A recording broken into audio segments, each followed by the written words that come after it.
Sebelumnya saya mau memperkenalkan diri, mungkin singkat. Nama saya Dinda Maharani. Saya merupakan salah satu mahasiswi hukum di salah satu universitas, public universitas di Cirebon. Oke, Pak Rizal, saya merupakan mau disclaimer dulu. Saya merupakan salah satu followers Bapak di Twitter dan pembaca setia sih publikasi Bapak gitu. Terakhir yang jurnal Bapak yang saya analisis adalah Democracy in Peril. Itu menurut saya sangat relevan ya dengan keadaan yang sekarang, bagaimana rezim sekarang itu ada semua gitu implementasinya, ataupun tahapan-tahapan menuju ke arah sana tuh sudah ditulis di publikasi Bapak yang berjudul Democracy in Peril dan beberapa publikasi lainnya. Mungkin saya punya beberapa question atau pertanyaan. Salah satunya itu tentang jurnal yang itu Pak, yang di Democracy in Peril. Apakah arah daripada demokrasi sekarang di Indonesia itu ada di dalam seperti Bapak bilang kan, demokrasi sudah di arah bahaya, namun tidak semua orang tuh peduli dengan adanya hal tersebut dan bahkan cenderung apatis terhadap hal tersebut. Dan solusinya terhadap demokrasi sekarang itu bagaimana? Apakah ada cara konkret untuk menentukan arah ke depannya bangsa ini, dilihat daripada konflik-konflik antar horizontal maupun yang vertikal itu sudah ada di demokrasi saat ini maupun di negara saat ini. Terima kasih. Dulu zaman Pak Harto kita demokrasi otoriter. Sehabis reformasi kita ubah jadi demokrasi yang lebih benar lah. Tapi itu cuman singkat doang, yaitu pada zaman Habibie dan Gus Dur. Dua-duanya sangat mengerti dan mendukung demokratisasi. Pak Habibie biasa di Jerman, ya pikirannya terbuka, dia pengen Indonesia sehabis Soeharto itu demokratis. Gus Dur juga sama, ya. Jadi kita pada waktu itu tidak melarang DPR mau ngomong apa aja. DPR pada waktu itu sangat agresif, jauh lebih kritis dari hari ini.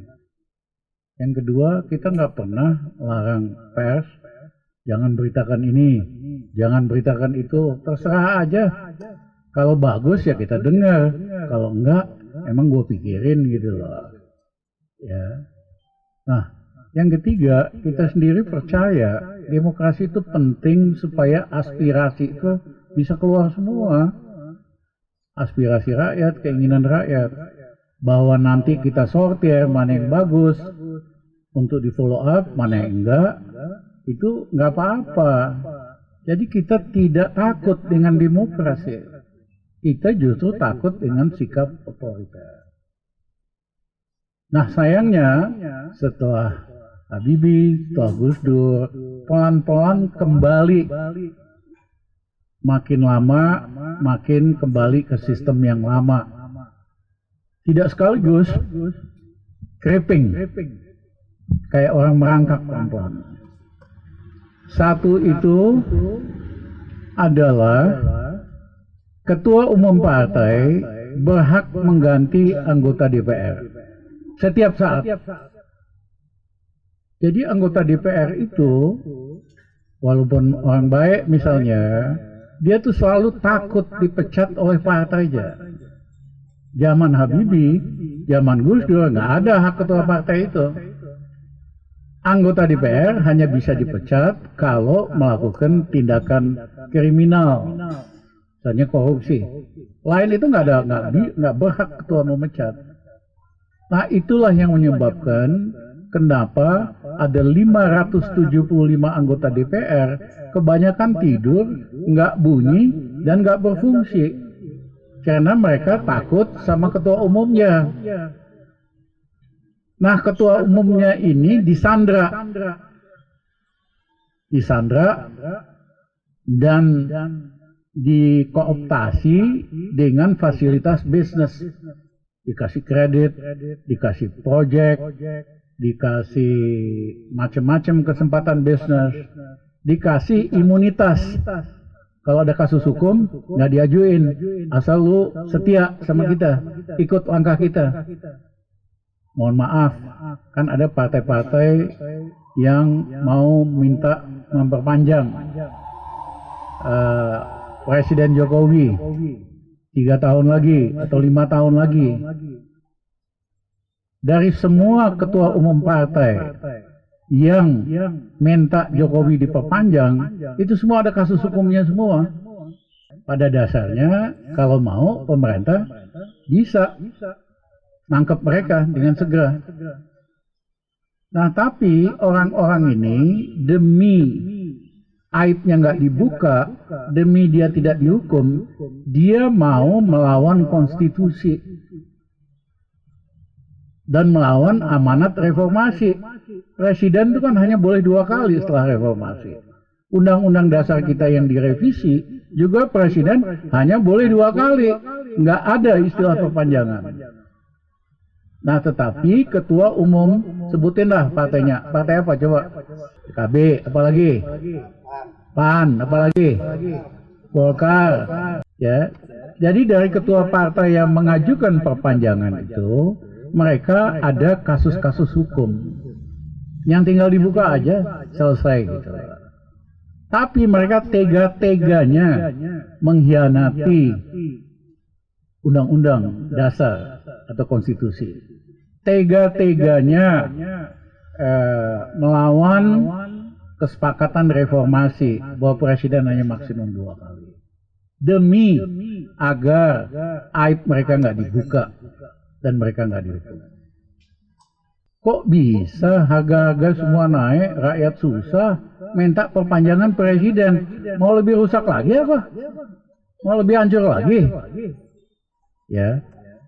Hari ini rakyat kita itu digebuk 2 kali. Satu digebuk dengan kelangkaan dan kenaikan harga minyak goreng. Padahal Indonesia eksportir minyak sawit paling besar di seluruh dunia. Masa bisa langka? Artinya pemerintahnya nggak bisa ngatur. Yang kedua, kedelai nggak ada. Buat rakyat kita, sumber proteinnya hanya tahu tempe. Nah, sebentar lagi, karena sekarang lagi perang di Rusia dan di Ukraina, Indonesia itu import gandum 30% dari Rusia, 25% dari Ukraina. Jadi harga gandum pasti naik. Buntutnya yang mahasiswa doyan kerjanya cuma makan beginian doang, super mie, maka naik pula harganya. Dan kalau perang ini berlangsung sampai 3 bulan, dugaan saya sih akan cukup lama. Karena Amerika, NATO akan bantu supaya rakyatnya jadi gerilyawan semua di Ukraina lawan Rusia. Amerika sama NATO sendiri nggak berani nurunin senjata. Mereka sendiri nggak berani bertempur di situ. Mereka akan cuman sponsorin, kasih peralatan militer supaya sipil di Ukraina lakukan perang gerilya terhadap Rusia. Itu bakal bisa lama. Artinya kalau itu terjadi, harga minyak bumi hari ini aja biasanya cuman $60-70 per barrel. Hari ini udah $100 per barrel. Kalau ini berlangsung 2 bulan lagi, bisa-bisa $150 per barrel. Indonesia setiap hari import minyak mentah 1,2 juta ton barrel.